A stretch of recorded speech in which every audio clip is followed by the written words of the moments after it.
Well, hello everyone. We have a really wonderful opportunity today to talk to a good friend, Doug Cobb, who's with Finishing Fund. And the theme of this year really is going to be about the Great Commission. And this is going to be a wonderful opportunity for us to really learn from an expert about what's going on outside in the real world, with regard to the Great Commission. So, Doug, for those not familiar with the Finishing Fund, tell us about your work and your mission. Well, first, Kimber, thank you for the opportunity to talk about that, and for the great service we've gotten from NCF over the years through both personally and through the Finishing Fund. The Finishing Fund grew out of my relationship with a guy named Paul Eshelman. Some of the older folks will remember Paul. He was the Yeah. founder of the Jesus Film Project under Campus Crusade, later ran an organization called Finishing the Task. And I was fortunate enough to get to know Paul and fortunate that he called me into helping him as a volunteer with FTT.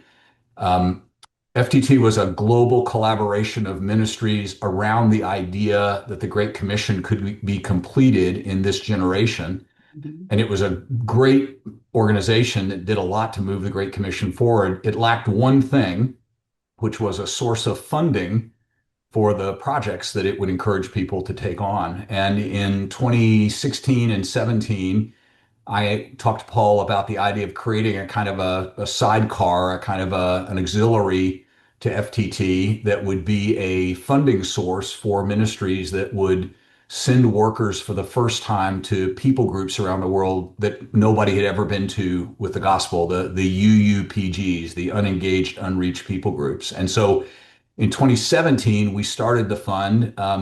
My background and career were in the venture capital and startup world, angel capital. And so, really, the best way to describe the Finishing Fund is it's a venture capital fund for the Great Commission. We raise money from donors, we call them partners, and we pool those funds. And then we pick projects that we're going to support by great ministries who will engage unengaged people groups or who will plant churches in places where there are no churches. And so we've been at that now for about 8 years, and God has incredibly blessed the work. That is so fun. So there's a lot of jargon that goes on around this whole Great Commission effort. People talk about three finishing lines: every nation, every language, every place. And there's more we'll get to, more jargon we'll get to. But let's start with those three. So can you please help us understand what people mean when they talk about those three finish lines? Sure. The Great Commission, the simplest way to say it is it's Jesus' command to his church to take the gospel to the whole world. But the Bible has a way of kind of repeating things for us to make sure we get them. And so the whole world might not be specific enough. So I see biblically three finish lines for the Great Commission race. The first and probably best known is every nation. Matthew 28:19, go and make disciples of all nations. The All word there, nations. nations, kind of confuses us. We think of a country. The Greek word is ethnos. It means more an ethno-linguistic people group, a group of people that share a common history, ancestry, culture, language, location. Uh, the different estimates are that there are at least about 12,000 of those in the world. And the first finish line is getting the gospel to every one of those 12,000. In Revelation 7, John has a vision where he sees all those nations gathered around the throne, but he's also careful to say that he's hearing every language in the world being spoken. And so the second finish line, similar but a little bit distinct, is every language. And we're making amazing progress toward that in the world of Bible translation and Bible access. In fact, the current goal of the great team that's working on Bible translation is to see the Bible in every language by the end of 2033. It's just incredible. And then So the third finish line would be the every place finish line. Jesus tells his disciples in Acts 1:8, you'll be my witnesses in Jerusalem and in all Judea and Samaria and to the ends of the earth. And so that's a geographic expression, not an ethnic expression of the task. And in my mind, that is being fulfilled these days by the effort to plant churches among the world's unreached people groups all around the world, literally with the goal of a church in every village everywhere, achieve planting a church every place people live on the planet. So three finish lines: every nation, every language, every place. Awesome. And in the process, you used another term, the unreached. Yep. And so we talk about reached people groups, we talk about unreached, and we talk about unengaged. And in fact, Yep. earlier you said UUGPs, unengaged and unreached people groups. So, okay, explain all that to us. So think about the people groups of the world being in a stack based on the gospel access, the gospel penetration into those people groups. So at the top of the stack would be the world's reached people groups. We live in the reached world. Not everybody in the reached world is a Christian by any Right. means, but there is great access to the gospel in the reached world. People run into people who follow Jesus. If they want to know more about Jesus, it's easy to learn more about him. That's the reached world. The next stack below would be called the unreached world. And that is defined as people groups or cultures where less than 2% of the population are Christians. There are some, but not many. My, kind of go-to example for that would be the people group, the Turks, who live in the country mostly of Turkey. There's about 60 million Turks in Turkey and maybe 60,000 evangelical Christians. That'd be 0.1%, one in a thousand. And so the typical Turk is going to be born, live, and die, and never meet a Turkish follower of Jesus. Even if for some reason they wanted to know about the gospel, about Christianity, there's just nobody for them to ask. There are Christians, but there's not many, and so the gospel is not very accessible. And then at the very bottom of the stack, so this reached world, unreached world, at the very bottom would be the unengaged people groups. These are groups where there is no Christian activity at all, no believers, no churches, and really no effort to reach them with the gospel. It's kind of tragic that after 2,000 years there would be any people groups left that would be unengaged, where there literally was no presence of the gospel at all. But that list has been shrinking rapidly over the last 20 years or so, largely thanks to the work of Paul Eshelman and finishing the task. And we've been able to help fund quite a bit of that engagement work. So groups move from being unengaged to being unreached, and then from unreached to being reached as the process of the gospel proceeds in those places. I've never asked you this question before, so this is really off the cuff. But are we seeing any evidence of people groups moving from reached to unreached? It's a great question, Kendra. The kind of missiology does not have a lot to say about what you would probably accurately call the post-Christian Right. world. We think of, the countries like, well, the European countries as being in the reached category because they have such a history and legacy of Christianity. And in fact, many people in those places would probably say that they're Christian, but it's not in a, personal relationship. It's more of a kind of a cultural Mhm. Christianity. And so it's a very interesting question what you do with the post-Christian world. That problem, by the way, though, is not new. We were just talking about the Turks in Turkey. There was a Yeah. time when Turkey was the center of Christendom, in Yeah. the book of Acts and Constantinople. in the Yep. first few centuries. So Yep. Turkey is actually a post-Christian place as well. Yeah. So that's been Yeah. going on for a long time. That's a good point. Okay, so these unengaged people groups, that's where your primary focus is, right? Yes. And so why focus there? Why is that at the top of your list? Well, I'd say a couple of reasons, just personally for me. One is, I mentioned this earlier, it's just tragic to me that after 2,000 years, we haven't gotten this done. I mean, Mhm. it just needs to be completed. But Mhm. there's good reasons that our ancestors weren't able to get this done. We have all kinds of advantages that they didn't have, advantages of technology and transportation, just the research to know who these people groups are and where they are, some techniques of church planting, and evangelism that have proven very effective. So we're advantaged in ways that they were not.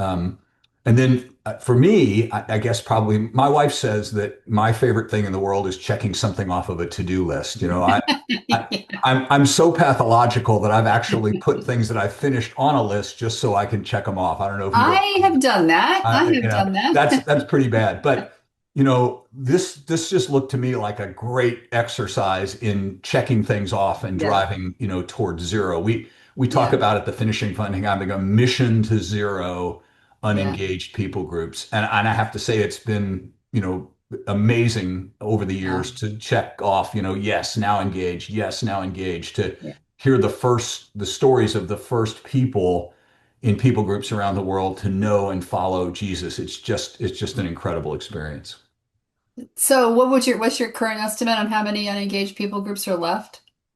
Probably the way I should say that is I would say under 100. Under 100. That would Okay, sounds good. include probably three different clusters. There'd be a few groups, a very small list that have never had an engagement project. And then there are others that have had a project but didn't see fruit from that. And then Hmm. there have been a few where the project has been attempted, but it has failed. And so we track each of those three groups a little differently because what the work we have to do on them is a little bit different. Sure. But it might be under 50, but it is certainly under 100. We're right now in a process of going through our what we call zero fruit groups and finding out, Mhm. since our last report, has this something happened? Are you still working in that Yeah. place? What's happening? And so I wish it was more precise. I could give you an exact number and say Yeah, it's this yeah. much and this much to go, but it's certainly in that range of, under 100, maybe under 50. So the Finishing Fund operates as a venture capital fund, sort of. Yep. And that's your background, so you're super comfortable with that. So that's one of the reasons why you do that, I'm sure. But what are some of the other reasons why Finishing Fund has chosen to operate specifically in this intermediary kind of capacity as opposed to operating as a sending organization? Yeah, that's a great question. This all kind of started for Gina and me when we were doing some personal giving to do engagement of unengaged groups. That would have been back in 2014 and 2015.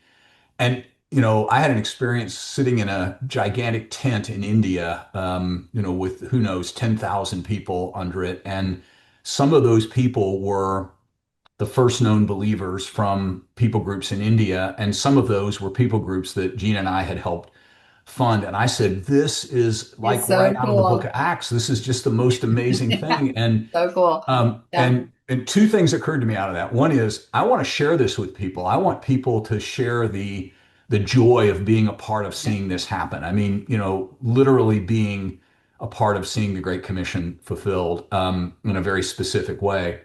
And then second, it occurred to me that, although God has blessed Gina and me, we didn't have enough resources to be able to do Yeah, this on our own. It yeah, needed multiplication. And so the idea was, Gina and I said, let's put some money into this and start inviting people to join us with it.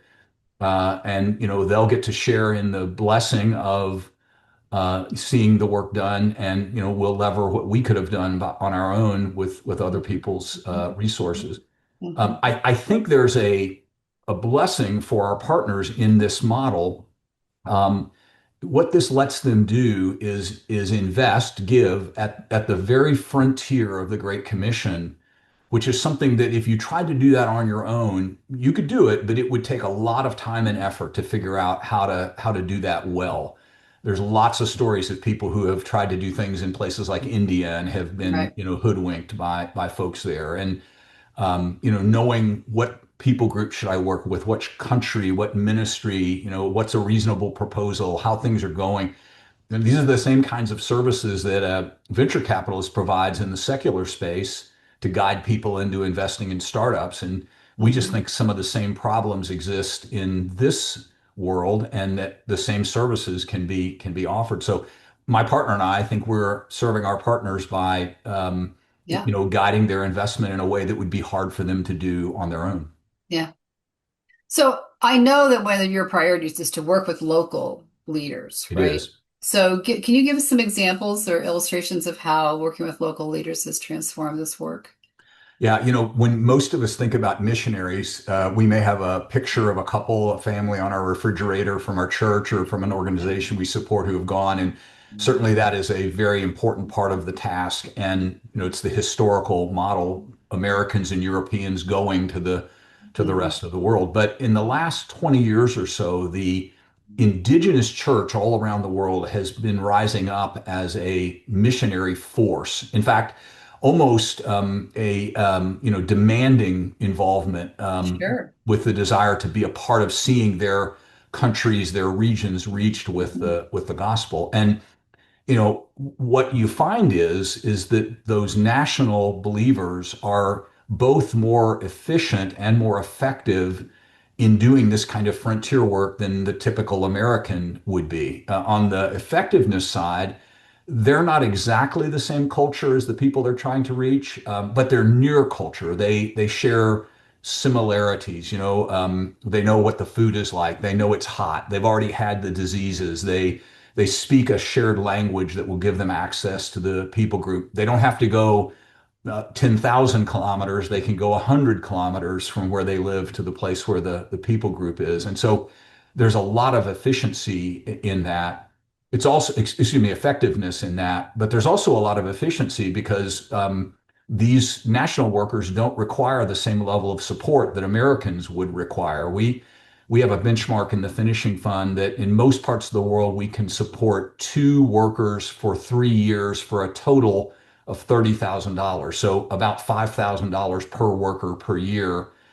$30,000 wouldn't be enough to get an American couple moved to the place where they were Right. going to work, Right. much less, engaged in ministry. So the partnership of Western mission organizations that are training and coaching and raising up national leaders, and then national leaders who are going and doing the last mile of the work.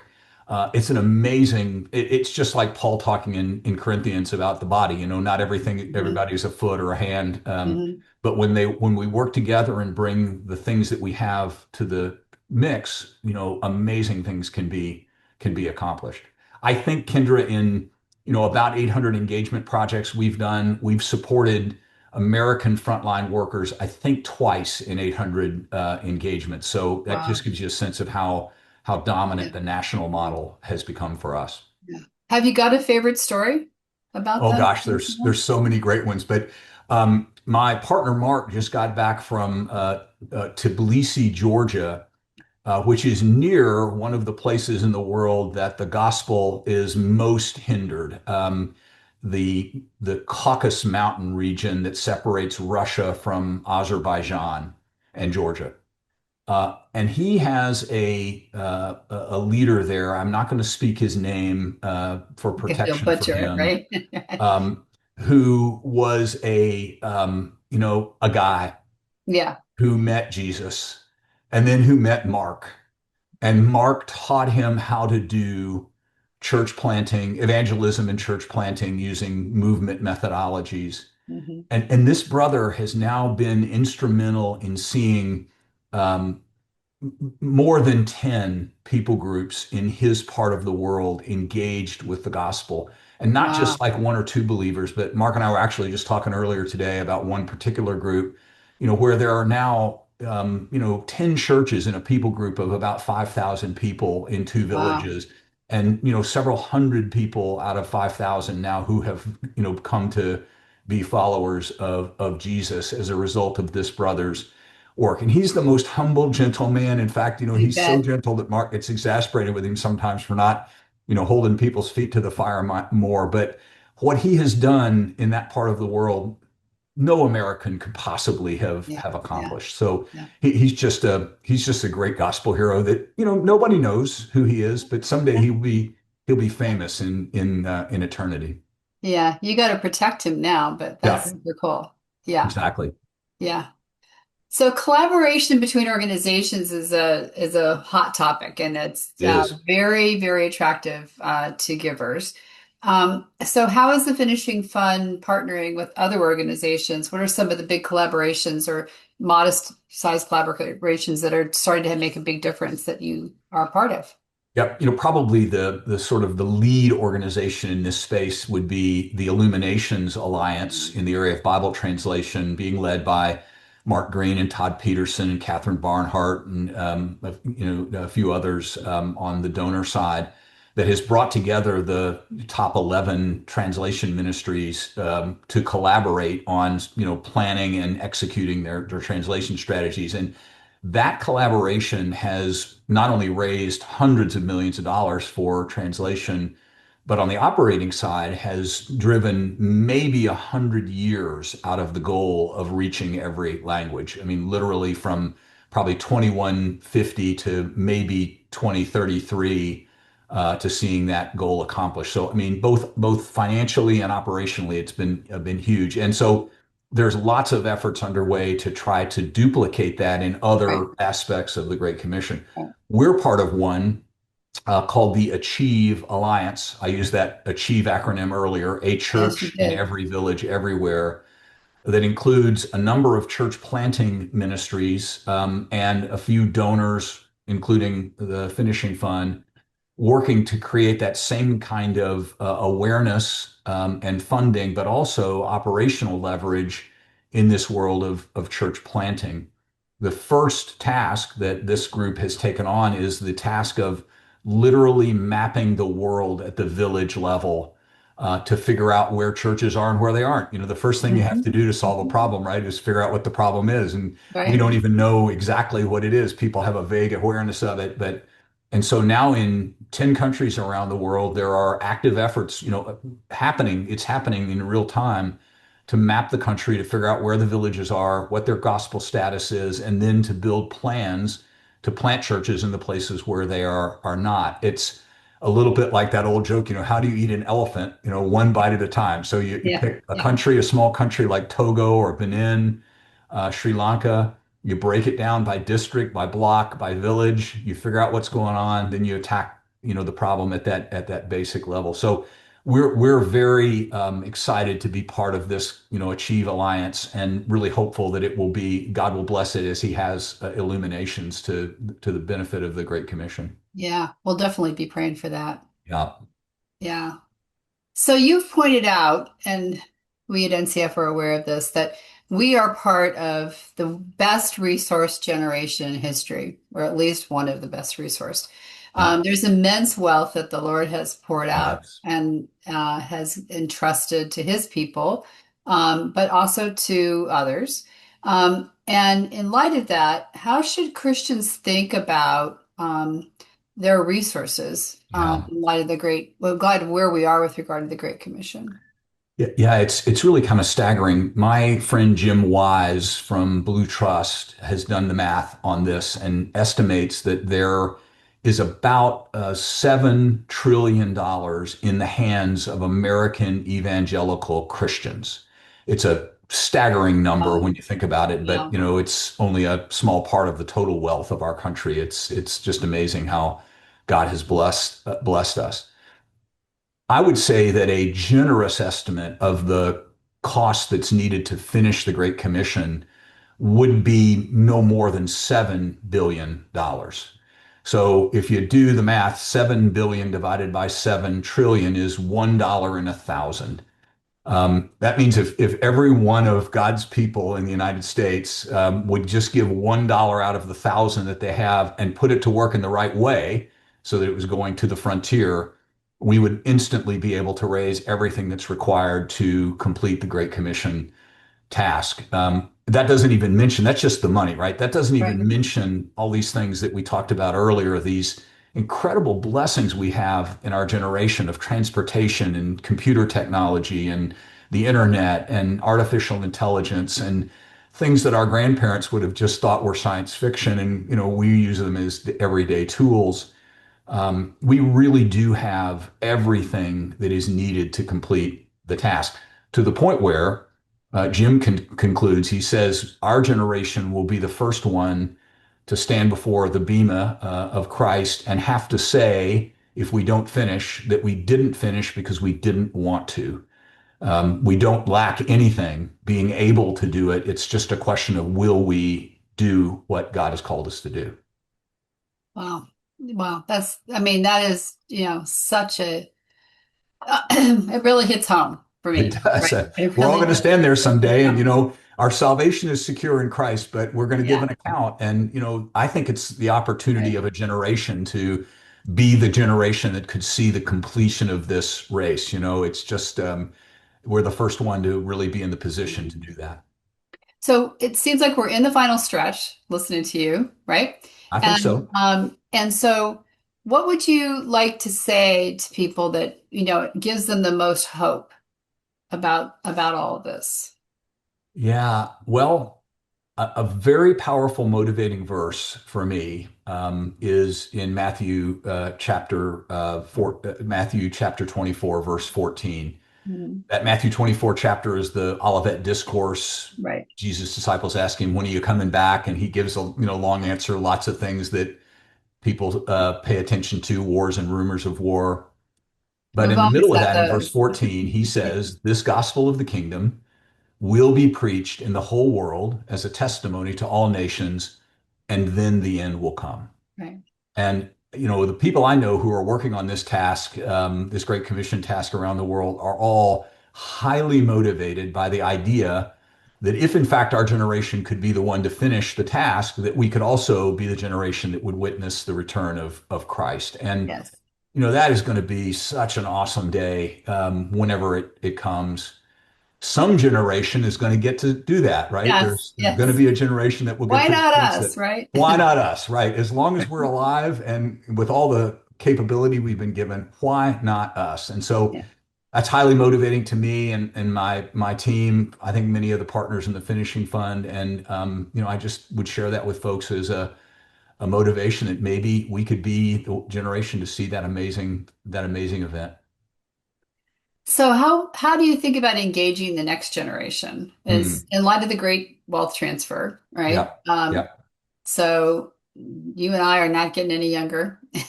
No, we're So not. We were joking how, about that before we got on. Yeah. yeah, how would you think about engaging the next generation? Well, the fact of the matter is, most of my finishing fund partners, it won't surprise you to hear, are, roughly my age, Yeah. within that sort of boomer generation, because, I relate to the people that I'm a part of myself. But are starting to see some new movement among younger people. We have several younger, like in their 30s, partners in the finishing fund. I am so incredibly encouraged about that. They have generationally different, ambitions and criteria for the way they give. They think about the world in a different way. Hmm. It's Hmm. certainly true for my kids. Hmm. Um, but I think the opportunity is just as real for them as it is for us. We may or may not get to see the finish line, but boy, I tell you what, if I was 30 or 40, my confidence about seeing it would be astronomical. The next Hmm. 30 or 40 years, almost certainly, I think we can see this completed. And so, I would just encourage anybody younger who's thinking about that. It's not too early to get started. Don't wait till you're old to start Yeah. to start doing what God has called Yeah. you to do. Gina and I, by God's grace, have been on a path of generosity from early on, and it has been such a blessing to us. And I think, just kind of culminates in this experience that we get to have now in the finishing fund. So I'd encourage folks, start now, get in the race. Get in the race. I love that. So how can we be praying for you at the Finishing Fund? Boy, we would love people to pray that we'll find the right ministry partners and the right projects for these last handful of people groups. The ones that are left are really hard, and they're in places where there's just not a lot of Christian infrastructure, to take them on. There's one particular group, the Sentinelese people of North Sentinel Island in the Indian Ocean. The last person who tried to go there, John Chow, in 2018, was killed. They have Yep. a nasty habit of killing just about everybody who goes to their. Yeah, isn't the rule? They have a rule out there is that Yeah, nobody, because yeah. the outside's allowed to go there, right? We don't know what language they speak because Yep. they're so isolated. It's just really hard to figure out how you're going to get to this Mhm. this people Mhm. group. And we're working on a couple of strategies, but I have to say they're kind of long shots at this point. Yeah. And so, people could just pray that God would be raising up the teams and the projects that would get to these last places. It's going to take a lot of faith, a lot of courage to go to some of these places. But, Jesus said this gospel will be Will preached be in the whole preached. world as a Right. testimony to all nations. We know it's going to happen. We just have to figure out how to get it done. Mm. All right. Well, let me pray. Thank you. Father God, we love you and we know that this is your mission. This has been your story from the beginning. And we're just so pleased to be able to be a part of it, Lord. And we just ask that you would be with Doug and Mark and everyone else that's part of the finishing fund, and that they would just, be encouraged, be lifted up, that they would be successful at the resource gathering process that they're doing. But most importantly, that you would bring them the right partners, Lord. This is not an effort that can be just manufactured by a bunch of Americans sitting in the United States. This is something that has to come from you, and we Yes. acknowledge that this is your work. And you have already anointed the people who are going to be the ones who are going to open the last few people groups. We know that, and we ask that you would lead them to the finishing fund, that the finishing fund would be able to connect with them, that they would be able to find them, that they would be able to resource them and encourage them and teach them and make it possible for these final people groups to be reached. Mm, Lord, this is such a lovely gift that you've given us to make us mm, part of this endeavor, and we're so grateful. And Lord, we just ask that you would watch over Doug and Gina and the whole clan there, both his family and his work family, and that you would protect them, encourage them, and give them all that they need in order to accomplish the work that you've given them to do. In Jesus' name, amen.